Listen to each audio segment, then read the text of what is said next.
তোমরা তো আমার আগের ভিডিওগুলোতে দেখেইছো যে আমি দাদার বিয়ের জন্য হায়দ্রাবাদ এসেছি। তো এখানে বিয়েরই ওই পিঁড়ি তৈরি হচ্ছে, আর এখানে সবাই গোল হয়ে বসে আমরা বিয়েরই প্ল্যানিং করছিলাম।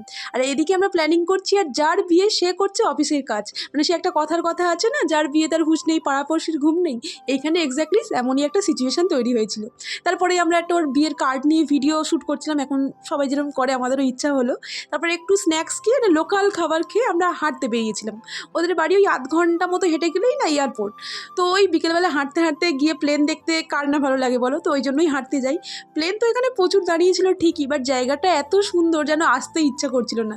যেহেতু এয়ারপোর্ট সাইড একটু নির্জন ছিল, তো ওই জন্য সন্ধে হওয়ার আগেই বাড়ি আসাটাই সেফ। ওই জন্য বেশিক্ষণ দাঁড়ানোর ইচ্ছা থাকলেও দাঁড়াতে পারিনি, বাড়ি চলে আসি। আর সেই দিনই ছিল বৌদির জন্মদিন।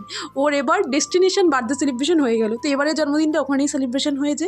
তো সব কিছুই অ্যারেঞ্জমেন্ট করেছিল, তবে সেদিনকে শরীরটা আমার একটু খারাপ ছিল। মানে এতটা জার্নি করে গিয়েছি, তার আগে মানে অনেক দিন ধরে এক্সাম চলছিল, ওই জন্য সেসব আর ভিডিও করা হয়নি। জেঠিমা পায়েসও বানিয়েছিল, দাদা খাইয়েছিল স্পেশাল হায়দ্রাবাদি বিরিয়ানি, সেসব কিছুই আমি ক্লিপ নিতে পারিনি। যাই হোক, এখানে বার্থডে সেলিব্রেশন হচ্ছে। আর এই বিয়েবাড়ির রিলেটেড ভিডিওগুলো তোমাদের কেমন লাগছে অবশ্যই কমেন্ট সেকশনে জানিও। আর আরও ভিডিও দেখার জন্য অবশ্যই চ্যানেলটা সাবস্ক্রাইব করে দিও।